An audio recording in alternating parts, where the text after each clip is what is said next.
So the sixth root race was the development of the sacral center. And each root race creates subroot races. So at the apex of the sixth root race, and again, it was the establishing within the collective and the earthly plane, the sacral center, which is why in the Gene Keys, Richard Rudd, and Alice Bailey's work, which is esotericism, okay, talks so much about the sacred unions, all right, and why we can easily see these sacred unions in what the false history refers to as the Renaissance period. The establishment of the sacral center in the collective is about creativity, play, and utilize and vitality on a spiritual level. It's a huge essence of vitality. It is not only reproduction, okay, but it is about expanding in our essence, in our what we are creating, and in that intimacy within ourselves and with others, in the relational aspect. So the holy union. Another reason why the Christ teachings, or the Christian teachings we have Jesus or Yeshua, and we have Mary Magdalene. Okay, this was the holy union. And so, in our collective currently, right now, why we see the Christ teaching so, divine unions, twin flames, all this shit, it's a memory. It's distorted in the way that it's expressed into the collective, in the essence of that is to come, when it's already happened within us. It is a remembrance. It is a re-embodiment, of that masculine and feminine essence within us, and then it manifests in our external reality. But what people are expecting is perfection. And that's not bloop, bloop, and that's not at all what it is. We're with having a perfect union, or oh, he's just not ready, or she's just not ready, or whatever that bullshit is. You're not ready. That's what it is. And people are constantly like waiting for the one, when you've had so many come in to be the mirror of what it is that you need to heal within yourself, that you need to acknowledge within yourself, that you need to give yourself. So that's just, I'm just bringing that to the surface. The sixth root race, the establishment, and these relationships, and the holy union, the hieros gamos. All right, not only when we those are our lower three chakras: the solar plexus, the sacral, and the root. Okay, that's what the last three root races have been about: establishing the lower centers, hence the fall from Atlantis, which would be the heart. Okay, and falling into physicality. All right, so when we're establishing each one of these centers, and the seventh root race, which is what we are, is to go through the root center, all fear and condemnation, and process out all of our fear, our hatred, our resentment, our guilt, our shame, the core wounds of humanity.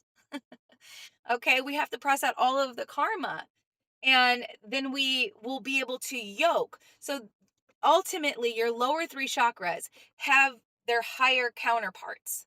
Okay, just like your personality, your ego, your persona have a higher counterpart, your higher self. So these lower three chakras. Now the sacral, its higher center, it's going to be the ajna. Okay, and so when you're working out of your creative center, which the collective did, okay, your ajna is your intuition, but again, your mind is a receiver. And so you're receiving higher wisdom and visions and inner knowing and inner and connectedness. Your antenna is receiving those pure, rarefied, gaseous, plasmic states of consciousness, because consciousness is everywhere and everywhen. And depending on your antenna and your ability to receive either distortion or clarity, okay, is going to depend on the frequencies in which you are bringing in, and the ability to express it externally is how much work you've done inside to be able to perceive, and or have the omniscience, the all-seeing, the farsightedness, the understanding of what it is that you're seeing, that you're feeling, that you're hearing, that you're receiving. Okay. And so the six root races Okay, we're the indigenous, Afro-indigenous, Mesoamerican indigenous, Native indigenous, Alaskan indigenous, like Celtic indigenous. I don't give a shit what color you were. It was an indigenous energy because the ultimate creation is to being able to create with the earth's electromagnetic field and the world in which we are surrounded in, nature, the elements. That's what we're here to do, is to embody and to express all of the elements, to move the wind, to mold the earth, okay, to program the waters, to capture the ethers, the fifth element, the ether. Voop, voop. On the fire, the creation energy, like earth, air, fire, water, ether. This is why we see these cartoons that are put out for us and the kids, okay, about, the avatar, the water benders, the earth benders. It's because we've already done that. We are a product of all the previous root races before us. And we're here to synthesize it all, to move through the core wounds as the seventh root race, to become the plasma or fully embodied being. And again, when you look at the quote unquote Renaissance period, that was just a depiction of the six root race.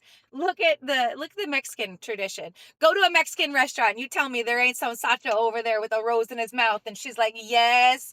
Oh, that's what you want. Okay. Oh, court me, love me, sweep me off my feet, dance, romance. And it's not just their culture. The natives had it too. It's just Native American, the Afro indigenous had it as well. Like, but every root race goes through a fall. It has to, in order to create the totality, the ultimate human, which is the angelic human, which is why there's so many star seeds here, which is what we're becoming, is the plasma angelic human. All right.